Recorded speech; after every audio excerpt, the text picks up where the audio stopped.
د شاعر په اصطلاح نظمونه د ګویته په قول پوهه د ایرو یا خاکستر په څیر ده، خو د ژوند ونه شنه او تازه ده. په منطقي لحاظ شعر د هنري بیان د ځلا یو عمده هنري بیان دی چې د هغو غوره شاخص د تخیل له پلوه تعابیر او له بله پلوه د هنري عاطفې راپورته کېدنه او فواره ده.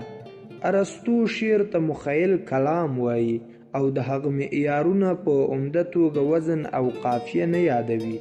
په شعر کې د شاعر ځانګړی لید چې له عادي لید څخه توپیر لري، چې هماغه د پندار او یا انګیرلو د ځواک پورې اړه لري او اهمیت لري.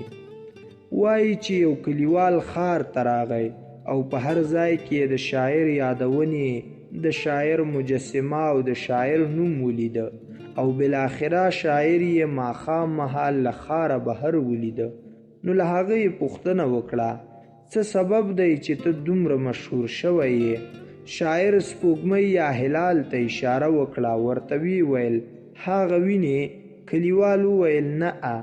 شاعر وویل اوس دې سترګې پټې کړه او ووایه آیا هغه وینې؟ کلیوال وویل نه. شاعر وویل خو کله چې زه سترګې پټوم نو هلال لکه څنګه چې دی له هغې ډېر ښکلی وینم. دا یو شاعرانه مثال دی. تخیل تل یو ډېر ښکلی واقعیت نه دی او هغه هم د شاعر خاص او ځانګړتیا نه ده، بلکې دا مسئله د شاعر ځانګړی لید مطرح کوي او له دې عمله بده نه ده. نو که دا ځانګړی او خاص لید له هغه شاعرانه بیان سره یو ځای نشي نو ګټه نه کوي.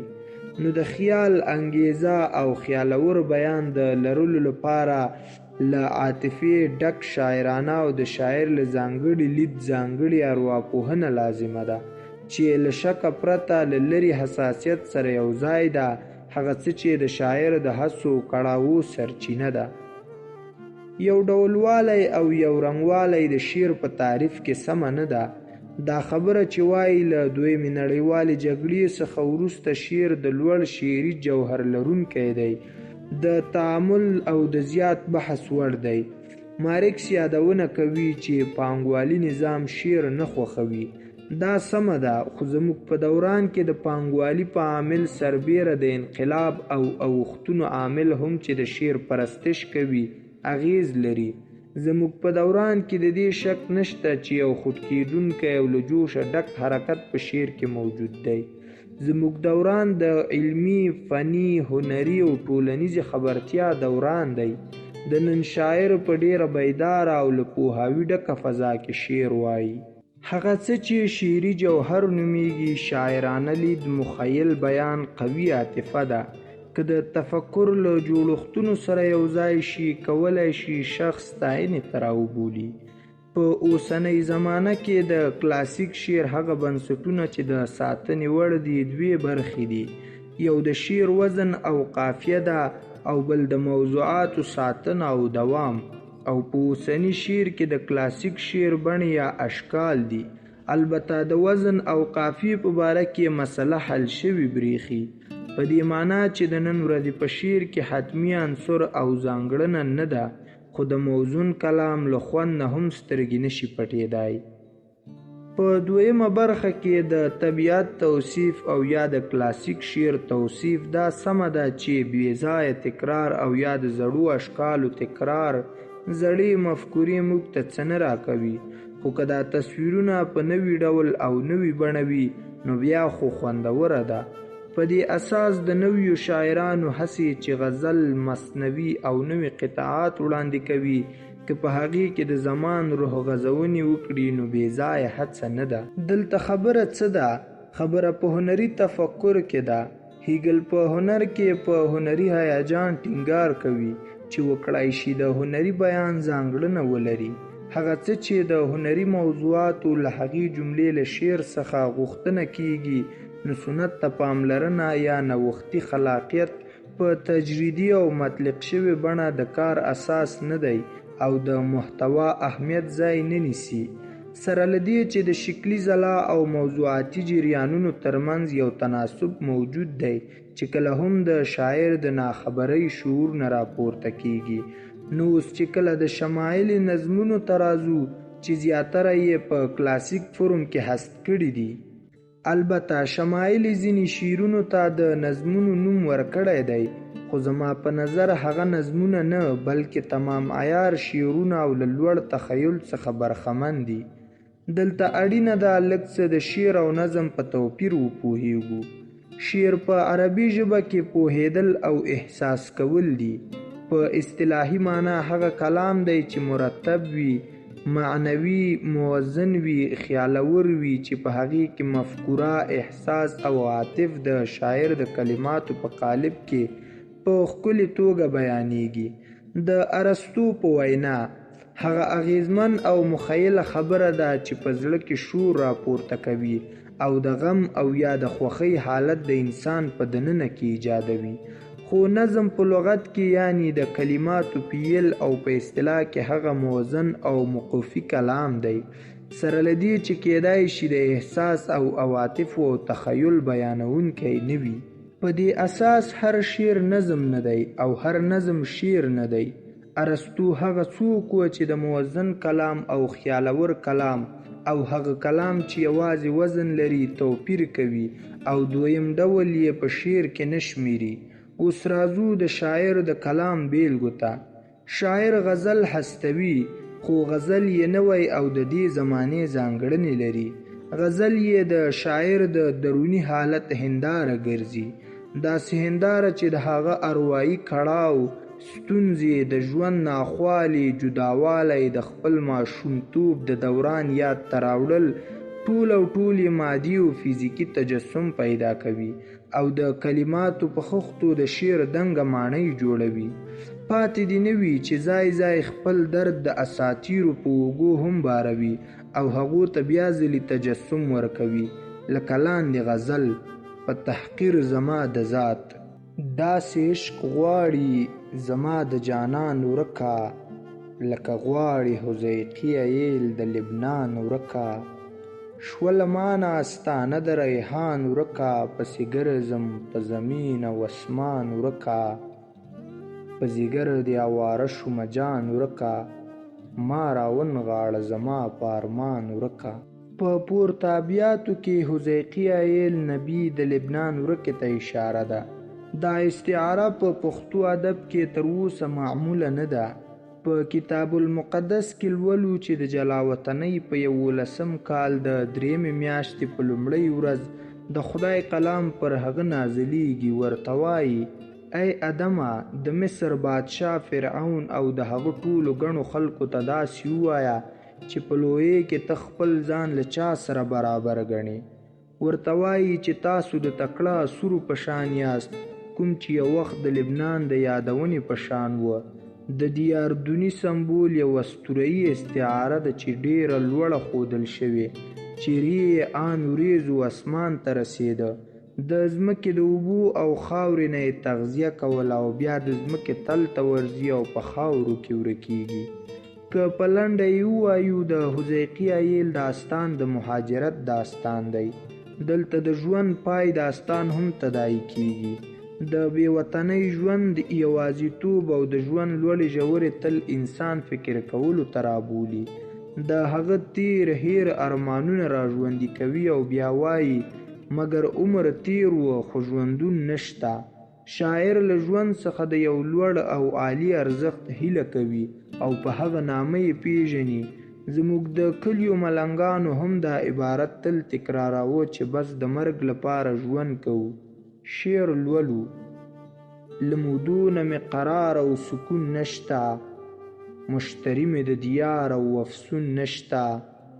دا جوسه د بد جوسه د بدلون نشته، مګر عمر تیر و خو ژوندون نشته. کمترۍ دې زورولي یو په سل یم، د شونټۍ غوندې پرېوتې په برجل یم. په ترتیب سره په لاندې بیتونو کې هم د شاعر د زړه بړاس جوتیږي چې نه خو د زندګۍ سهار ویني او نه هم د همسال عشق ډکې پیالې ویني. د آدم اسطورې ته اشارې کوي چې په ازل کې هم زما د غم حوالې راکړې او نه خو یونا د خپل برخلیک ستوري ورښودلي. یونا بېلابېلې معناوې لري. د رښتینولۍ، صداقت او آن د خدای تعالی په معنا او په مذهبي روایاتو کې د حضرت یونس ته هم اشاره کیږي. نو کېدای شي تقدیر سیارې د خدای په واک کې وي. نو شاعر له خپله خدایه ګیله کوي چې د تقدیر سیاره یې نه ده ورکړې. او په وروستي بیت کې د حضرت سلیمان اسطوري او داستان ته اشاره ده چې هغه د مرغانو ژبه زده وه او له مرغانو سره یې راز و نیاز کاوه. ناشنا د زندګۍ سهارې راکړې، نه همسا له عشقه ډکې پیالې راکړې. نه آدم زما د غم حوالې راکړې، نه یونا د خپل تقدیر سیارې راکړې. په تحقیر زما د ذات د ګواهانو، سلیمان خبرې زده کړې د مارغانو. پورته غزل د ډیرو خبرو محتوا لري، هم اساطیر لري او هم د ژوندانه د دردونو تابلو ده او هم نوستالوژي پکې نغښتې ده. هغه د ژوند یوه څپه د حذیقي ایل په داستان کې ګوري. حذیقي ایل نبي کوم داستان چې په کتاب المقدس کې راغلی دی، دا داسې بیلګه ده چې ما خو د پښتو په کلاسیک او هم په معاصر شعر کې نه ده لیدلې. همدارنګه آدم د ذات حوالې نه دي ورکړي او نه یونا چې څو تعبیره لري د تقدیر سیارې ورکړي. همدارنګه شاعر په خپل یو بل آزاد شعر کې چې زه هیڅکله نظم نه بولم بلکې یو لوړ او عالی شعر یې بولم چې هم انځورونه لري، هم پیغامونه لري، هم ښکلا او ښایست لري. او هم په همدې شعر کې د کلماتو نه څا کتلی شو. د دې شعر کمال دا دی چې شاعر ځان او خپل روح د خپل وطن، د خپلې ټولنې او د خپل نسل او د خپل وطن له ارمان سره ګډوي او بیا د شعر ژبه ورته کاروي. که له یوې خوا په دې آزاد شعر کې د شاعر فردیت ځلیږي، نو له بلې خوا خپل وطن او ټولنه او د یو برباد نسل د تباهۍ تراژیدي په هغې کې تمثیلیږي. لاروی: زه د ژوند د لارې هغه لاروی یم چې تمثیل مې نه وختونه نه کولی اذیت شي، نه د وران وطن د کونډو یتیمانو په تصویر کې دومره درد، دومره فغان شته چې زما دا 100 کلن تاریخ په څو پیړیو وروسته بیا تازه کړي، بیا راواخلي. نه مې باب د حیرانۍ چاته معلوم دی، نه دا ستړی سکندر آب حیات ته رسیدای شي لکه خضر د نبیانو، نه دا ملک د قفقاز زما له سایه جلا ګرځي که جلی او جلیا ګرځي. نه یونا د ضلالت کښتۍ کې ناست دی، نه زما د تباهۍ امواج بې هڅه د تاراج د سمندر په سر ګډیږي. نه مې قام لره د زړه بابل په یاد دی، نه محی زما له ضعف خبردار دی. نه دا بل عیسی چې زانګي په ټالونو، نه داود چې ناشکري کا له خوبونو، نه یحیی چې غلامي د اسرائیل کا، نه موسی چې کله شرک کله خطا کا، نه تیغون غوندې حملې مې په ګایل کا. زه د ژوند د لارې هغه لاروی یم چې کعبې راپسې ګرځي د رنګونو، کمترۍ مې نهادونه لړزولي، بستامې مې په لیلام د کالو ګرځي. شکرګنج لکه زړوکی په زیارت کې وچ شو وسولو لمرونو ګواهانو، بهلی شاه مې لکه خس په سقرونو د یوې خبرې په ارمان لاړ. د لاروي شعر له یو لړ زیاتو مفاهیمو او داستانونو حکایت کوي.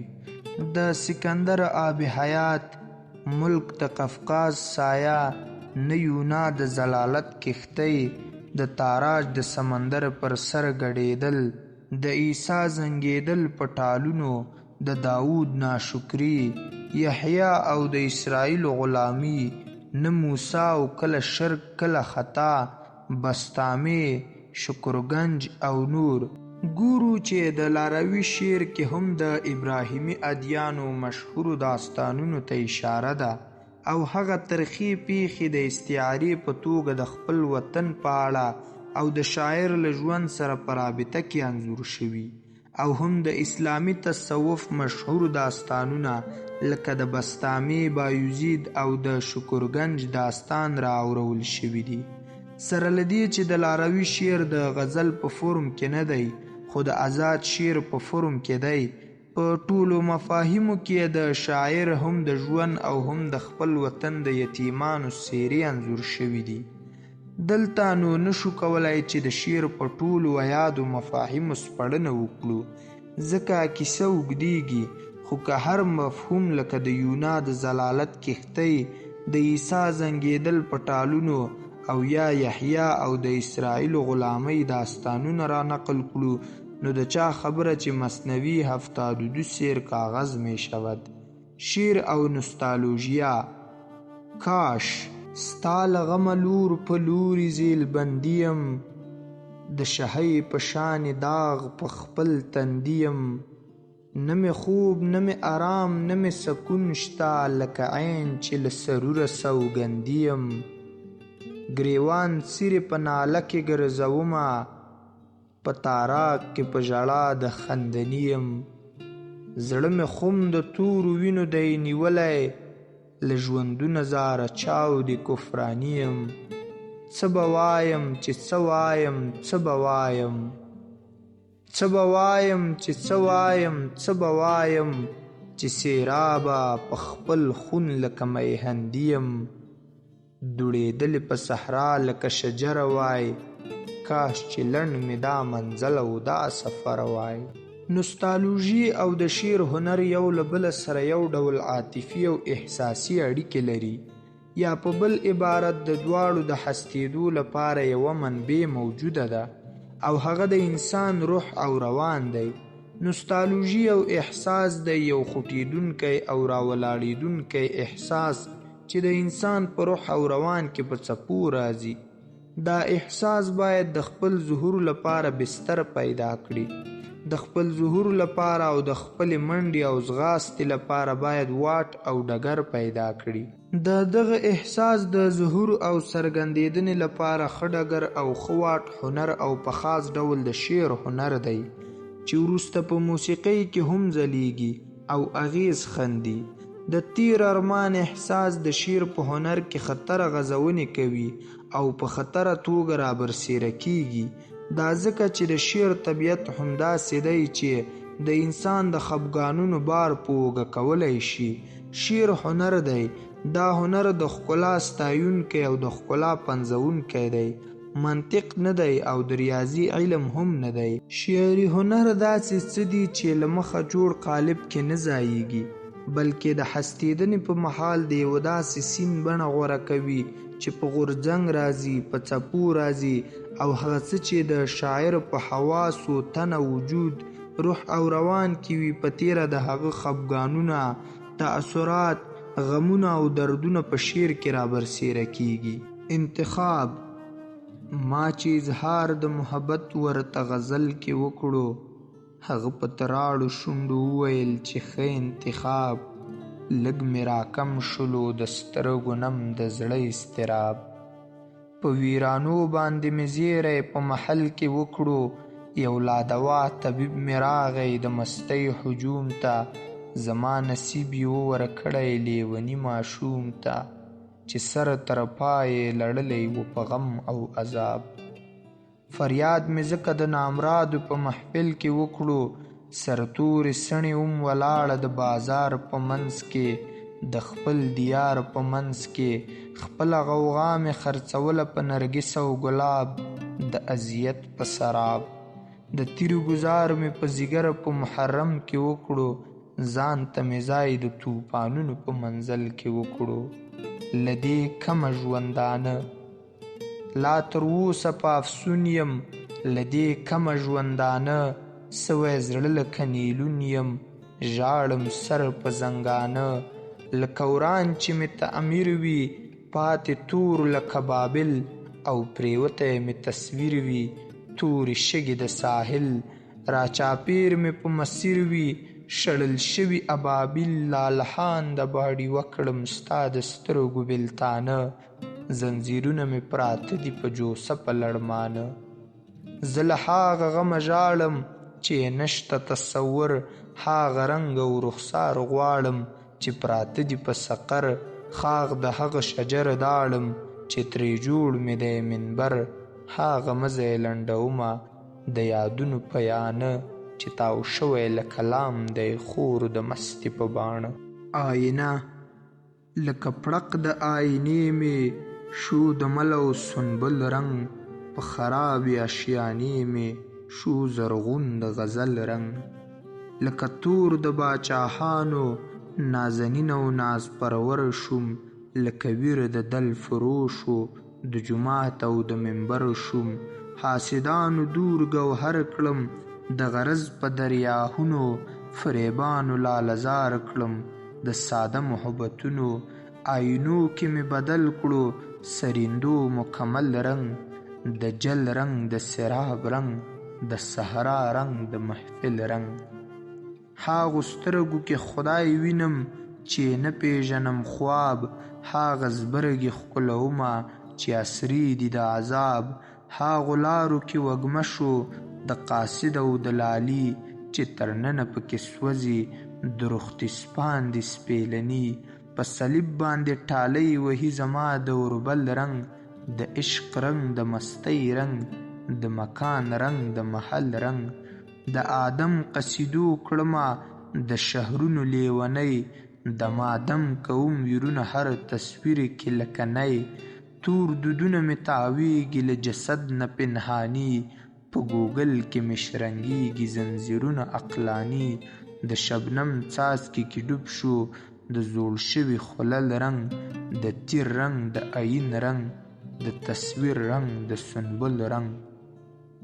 غندل بې له عشقه ژوندون څه وي، بې مطلبه حیراني.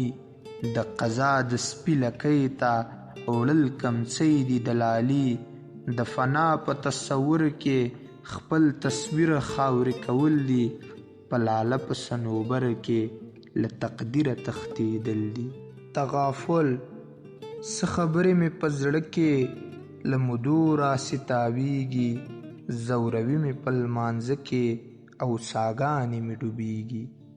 څه خبرې مې په زړه کې لکه نجونې له مستۍ نه بنګړي مات کړي، په راغونو په لاله کې د نازونو تندي مات کړي. همګي په سرلی تیر کړي له سقره، د مریم اوښکې مې توی شوې له ځیګره. احساس نن مې د زړه احساس عجیبه شانته، خوروي زړه په ګلابونو باندې، په ورانو شوو لحدونو باندې، په هیرو شوو تاریخونو باندې. ما په خپل ځان پسې راکاږي په ورونو باندې، په دوزخونو باندې. نن مې د زړه احساس عجیبه شانته، کوي فرار د زندګۍ له رنګه، له هره شوره او له هره شرنګه. که د حرم ژړا ده او که د دیر واویلا، زما تندي باندې داغونه د کفران جوړوي، زما جذبې سړوي. د بیهودۍ او د جنون په هغو ورانو خونو، هغو پریشانو خونو، چې لا تر ننه ترې اواز د بنیادم نه راځي. نن مې د زړه احساس عجیبه شانته، په هغو پاڼو باندې اور لګوي، له کومو پاڼو نه چې ستا د عشق الهام اخلمه، مستی او جام اخلمه. سوي لوحونه مې ولاړ د ګریوانه دي پکې، دل مې مازغه دي پکې، را لړزوي مې په سیلونو نرګسي خوبونه او ریخماني غمونه. نن مې د زړه احساس عجیبه شانته، ستا د خاطر په مظهرونو باندې، په خاریو په دریابونو باندې. زما لیکلي نوم ته اور ورکوي، زړه ته مې زور ورکوي، چې زه به څه د خپل حیثیت له دایرې وتې یم، له پیمانې وتې یم. ازل مې وشیندلو غم له سرو کارو سره، له هر دیاره سره. ما خپل ځیګر هم په رنګونو کې لیدلی نشي، هیڅ مې زغملی نشي. دې لیلامګرې کې به مزدورې تماشې کومه، څه به ګیلې کومه له هاغو خلکو نه چې رنګ د خلقت نه پیژني، محبت نه پیژني. نن مې د زړه احساس عجیبه شانته، د جاسمین سترګې بلوي په لحدونو باندې، په تقدیرونو باندې. درنښت محمد اکبر کارګر. د ځان په خوند کې ډوبه شي، ډیره شي هغه زه یم، بې باکه غوندې پیغله چې وږمه شي هغه زه یم. ابتدا مې د آغلي زارا له دې شعر څخه ځکه وکړه چې زما و مخ ته پرته شعري مجموعه هم د یوې پیغلې شمائلې ده چې اصلي نوم یې درخانۍ دی او هنري نوم یې شمائله ده او په کابل کې د محمد ارسلان سلیمي په کور کې زیږېدلې ده. زه د شمائلې په حواله هیڅ نور معلومات نه لرم.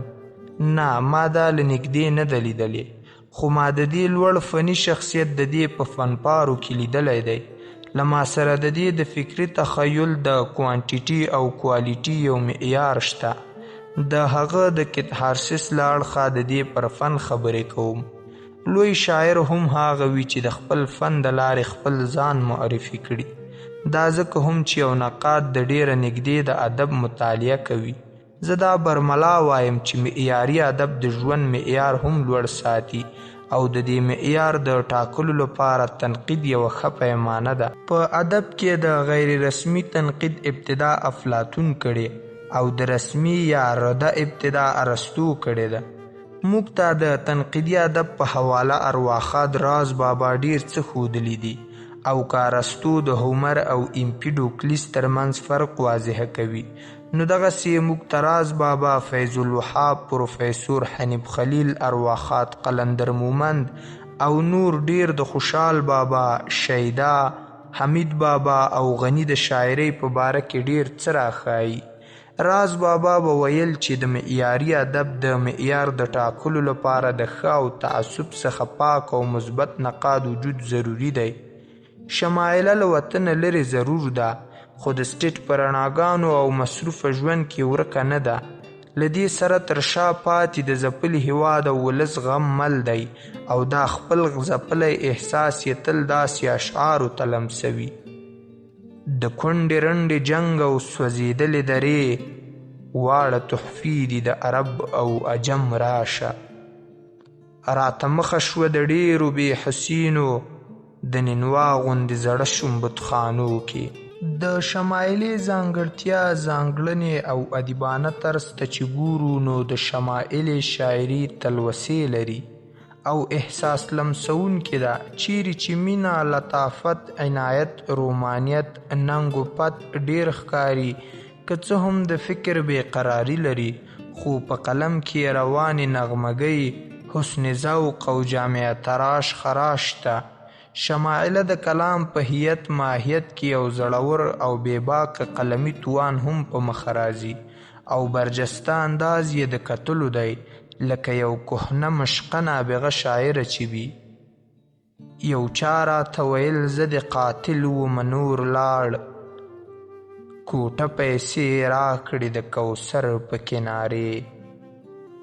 د پښتو د وطنونو بې پښتو رهبره اورې، لو روان دی د ځوانیو د مغل په کټارو. راته ووایه رهبره دا په کومه روان، او له چا سره دې کړې د سودا زما د سر. د مخلصه جذبو، صادقه سوچ، لوړ ولولو ځانګړي اسلوب د دې شعري مجموعې کړه وړه او حدود او اربعه د یو پراخ ذهني استعداد تخلیق دی. زه وینم چې د تخیل څخه راغلي دا بېچینه تفکرات چې د شعر په فریم کې ثبت شوي دي، دې کې فاصلې، حسرتونه، ترخه او خواږه یادونه، د وطن مینه، د خاورې کشش، کړاوونه، ستونزو شاعره ډیره حسرتمنه ساتلې ده. کاش تقدیر د دې خاورې مصور د امنیت شي، کاش هوا د وطن راوړي ستا د ناز ادا خبرې. لویه خبره دا ده چې د شمائل فکر او فن او تخیل او تخلیق خپل دي. کلام یې هم رنګونه او مختلفې خولې لري، چیرې کلاسیک، چیرې جدید، چیرې فصیح، چیرې بلیغ، چیرې بیا ژور او ثقیل الفاظ په کار راولي، چیرې خوشحال، کله شیدا، کله رحمان، چیرې جهانی، هادي ملا رنګ اختیار کړی. د دغو ثقیلو الفاظو دوې بیلګې: هر مصور مې ناویسا د خپل تقدیر په کاڼو ولي ارمان، د کستورې هره نافه کې ماڼه ووایه نه دي ولاړ، سالنډۍ مې د مهلت په پیغلو کو دي لګېدلې، لوغړنه دې د عشق د تاترین آب و هوا شي. یو بل شعر: کاش زموږ د زړونو مستې ستړې نو هګره شي، کاش زموږ د عشق بابونه وینې شي نکریزې شي. ما ذکر د شمایلې د فکر او فن کولو. ما ویل چې د دې رنګونو پرته یو ښکلی رنګ یې دا دی چې پر کوم دا صنعت ولاړ دی او د ویاړ ځای دی، هغه دا چې په خیال او فکر کې روښانه عنصر لري او د فکر پراختیا لري. دا د ټولنې د هرې طبقې خیال ساتي، د ټولنې بېسوادي، سیاسي، مذهبي، تاریخي او تهذیبي وقار ښه په نظر کې نیسي. د زور او ظلم، کرکې، تعصب داسې رویې او سلوک کلکه غندنه کوي او په ځانګړې توګه چې د انسان او پښتني وقار او د تذلیل سبب جوړیږي. د شمایلې فني هڅې هم دا معلومیږي چې په ټولنه کې د انسان دوستۍ، امن، ورورولۍ، روادارۍ، همدردي او ښکلې فضا خوروي او د 40 کالو د جنګونو چې کومه طبقه ډیره ځپل شوې ده، دا د هغې طبقې احساس لري او دې طبقې ته امن او سکون او ژوند غواړي.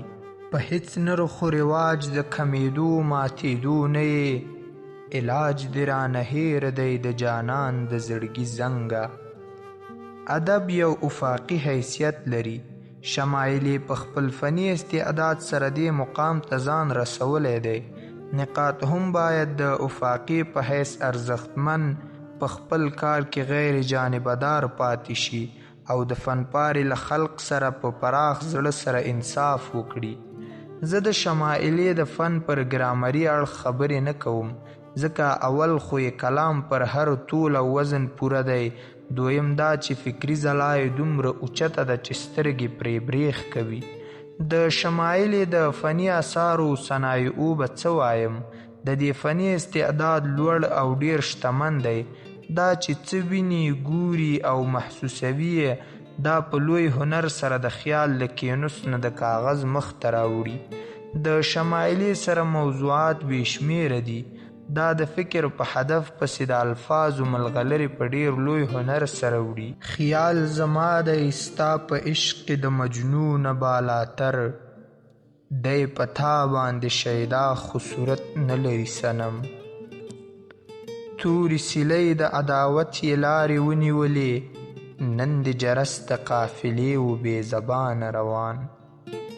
ته له کلام د خپلو زلفو رامات کړی یې چا، زه لکه عیب د خپلې مینې په شانه کې اوسم. د لنډو بحرونو په کلام کې نزهتونه او نازک خیالۍ ته ځیر شي، دریاب په کوزه کې بندوي. رانه ورک یې په خپل زړه کې لکه اسم اعظم یاره، ژوند اسرې د شمایلې کړی درهم او برهم یاره. اوس دې لاندې شعر ته ځیر شي: کل اساسې ملا وارثه شولې، ما ته یتیمه دواڼه وایي څوک. دواڼه ناورین ته چې نظر وکړو نو په لوړو کرښو کې د غم یو مرثیه پنهانه ده، چیرې چې قام پروت او میش دی. د شمایلې نظر تر هغو وسعتونو رسیدلی دی، له نظره یې هیڅ او جل نه دي. چیرې چې قام په کوم حال کې دی، د شاعرۍ خوږمن زړه هغلته دی او په خپل هنر سره یې هغه حال نړۍ ته ښودلی دی. شمایله د تاریخ ژوره مطالعه لري، په خاصه توګه اسلامي تاریخ. دلته یې ما د ښکلیو اشعارو یو څو بیلګې په ګوته کړي دي. په زړه داغ لکه عجم یم د مکې مفتي خبر کړی، که تپوس مې چرته وکړي د حرم له منارو. دا په وینو سره لاسونه به د چا وي، راښکاره چې د ازر په خیل خانه شول. چې په یوسف پسې یعقوب کولې، ما پسې هغه اندېښنې ولیکه. دې شعر کې تشبیحاتو ته لږ نظر شي. زګیروي دي په دریا کې د قرنونو د مهجور، راټولې شوې توحید ته بتخانې زرې زرې. محبت د فرهاد لاړو په ورو ورو د زوال خواته، اوس د لارو او کوڅو شو، اوس یې راشه تماشې ته. تا پر تخت د سلیمان هم یو څو ورځې تېرې نه کړې ما د خضر عمر تېر کړ پټې سترګې په پیغور کې. په لاس کې د سقرات چې کنډولی شوې نو زما شوې، په لاس کې د جمشید چې جام جم وې نوې نوې. ته د نوح خبرې پرېږده، د یحیی خبرې پرېږده، زه خو ستا د نیکفالیو حادثې په سما وینم. لاړل د عیسی حواریین دي په سلګو، ناست یې که نغمو ته د داود دی عواقب. په ادب کې وسیع الخیالي یو ښه عنصر بلل کیږي. شمائله په دې مورد کې ښه غني ده او د وخت پر ستونزو یې په ښه ادبي سینګار سره قلم راخیستی دی او ښه بېباکه یې د فکر ترجماني کړې ده او ښه سنجیده او ساهو شاعري یې پښتو ادب ته ساتلې ده. دا انداز به پښتو ادب ته د حادي ملا په شان د پښتو لمن ته ګلورین لعلونه ورپېرزو کړي. تل لکه تقدیر کا پرهونو پسې ځغاخت، عشق نه مسکن لري استاد او نه راهب. له لوږې نه مو خرڅې کړې ګردې د خپل وجود، دنیا په موږ ونه کړې کومې کومې نظارې. دا غمونه محرومیانې کړاوونه بې حسیانې، ازل نه و چې پراته و ستا د زلفو په تارو. د نظم برخه د شمائلې نظم هم د دې د غزل په شان پوخ او زړه راښکونکی دی. د نظم لمن یې هم پراخه او شتمنه ده. شمائلې چې کوم درد محسوس کړی پر هغې یې داسې په خوږه ژبه ښکلی نظم لیکلی او لوی اعزاز یې دا دی چې د ژوند پر هر اړخ یې بې له څه ستونزې قلم څرخولی دی. دا نظمونه په څومره مهارت او فکري استعداد لیکل شوي، دې ته په ژور نظر کتل مهم دي. ما ته د ډیرو تکړه او نابغه شاعرانو رنګونه او انداز پکې ښکاري، ځکه دا برخه یې د پښتو د ډیرو ناویلو او جدیدو او نادره خصوصیاتو حامل ده. هیله ده چې د کتاب دا برخه به د ادیبانو، شاعرانو، ذوق لرونکو قاریانو د ذوق د تسکین سبب وګرځي. د شمائلې د نظمونو په بهیر کې هر رنګ شته او سندرې هم دې باب برخه دي. د پښتني ټولنې هغه رنګ چې خټین کورونه به دا ډول و چې خونې به د خټو وي، چاردیوارۍ به د بوټو وي او د کور دروازه یا دربند به د لرګیو و.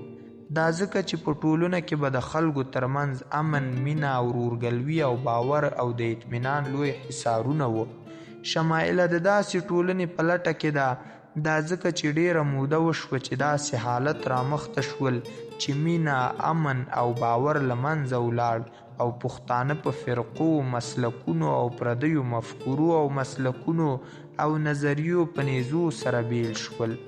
پښتني ټولنې ته مختلف مذهبي جنګونه او هلاکت خیزه وسلې راغلي.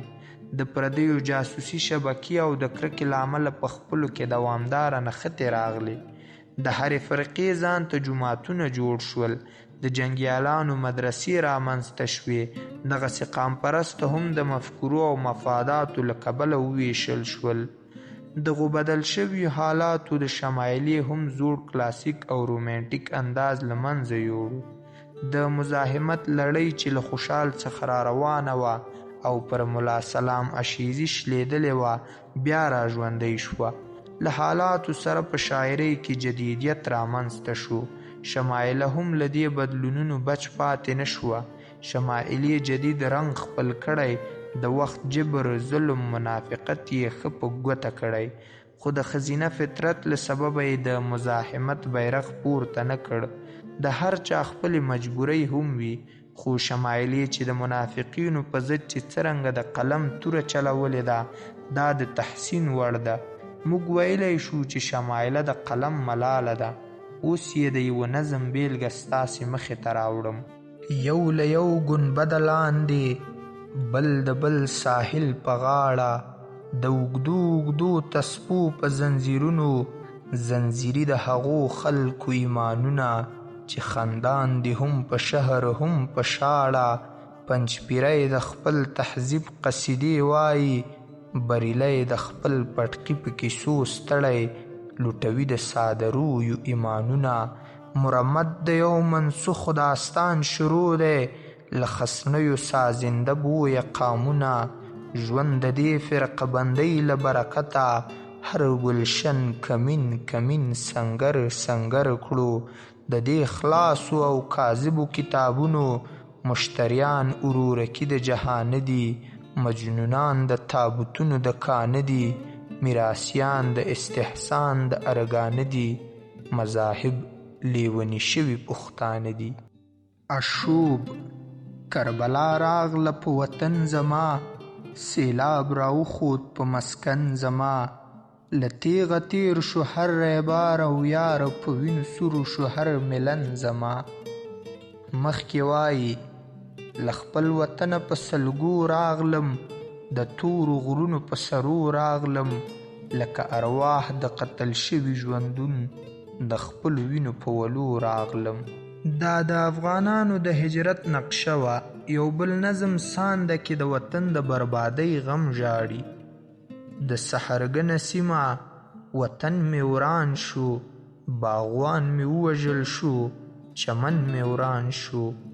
په آخر کې وایي د دې لوټ شوي وطن په تقدیر ویر په کار دی. دی په تاراج ولاړ تا ژوند او تعمیر په کار دی.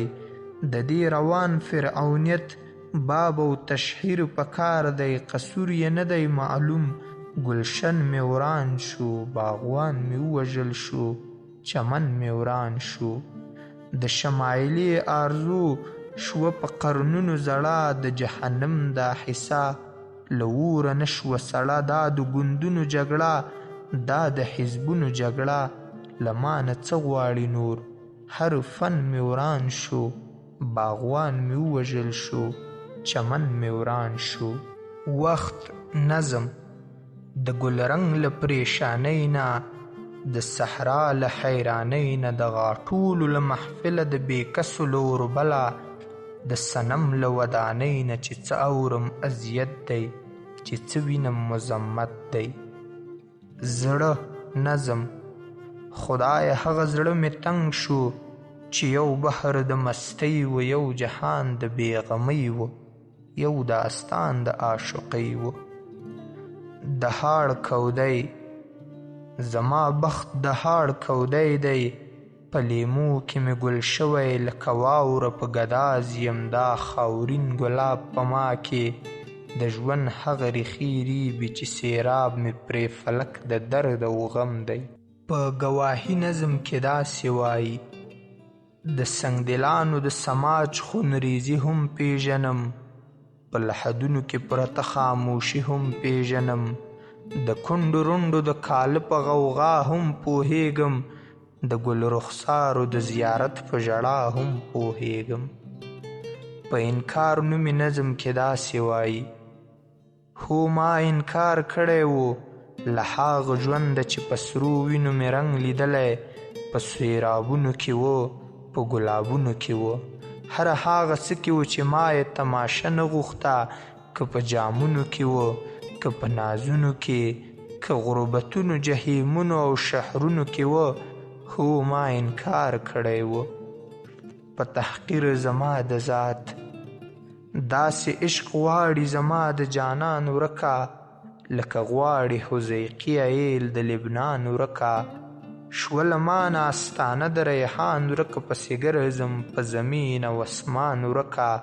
په ځیګر د اواره شومه جان ورکه، ما راونغاړه زما په ارمان ورکه.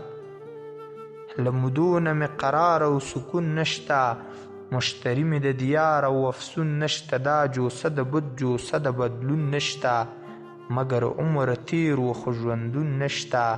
کمتری د زورولي یو په سل یم، د شونټۍ غوندې پرېوتې په برجل یم.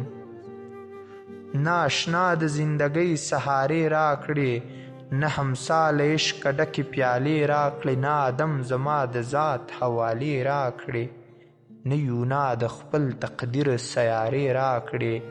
په تحقیر زما د ذات د ګواهانو، سلیمان خبرې زده کړې د مارغانو. په آخر کې د یو نظم مختصره بیلګه. سرتورې سڼې ولاړه د بازار په منځ کې، د خپل دیار په منځ کې خپله غوغا مې خرڅوله په نرګس او ګلاب د اذیت په سراب. دا د نظمونو بیلګې چې د ژوند هر اړخیزه احاطه یې کړې ده او د فن او فکر شباب هم لیدلی شي. شمایلي څو سندرې هم لیکلي دي. یوه بیلګه یې ستاسو مخې ته راوړم. ماښام سندره: یاره یارۍ نه دې ولاړه لاس په نام یمه، په سر د بام یمه سکڼی ماښام دی. یاره یاري کوې ته که جواري کوې ته، زما په پاکه مینه سوداګري کوې ته، زه له دا هسې عشقه دریغه سرانجام یمه. د شمایلي هر صنعت که غزل وي که نظم که سندره ډیره نغمګي، شګفتګي، تازګي او د فکر پرواز لري. که څه هم ماهیت یې له درده جوړوي، خو قاري یې له کیفه، کیفیت او لهجې څخه خوند اخلي. شمایله پر وطن او ولس مینه یوه سوچه پښتنه افغانۍ ده. د دې کتاب په ویلو ارزي او زه د دې سباوون ډیر ارزښتناک وینم. دا به د ادب په دنیا کې لکه ستوري ځلانده وي. ډاکټر عبدالله ناشناس، کوټه، فبروري 15، 2023 میلادي کال.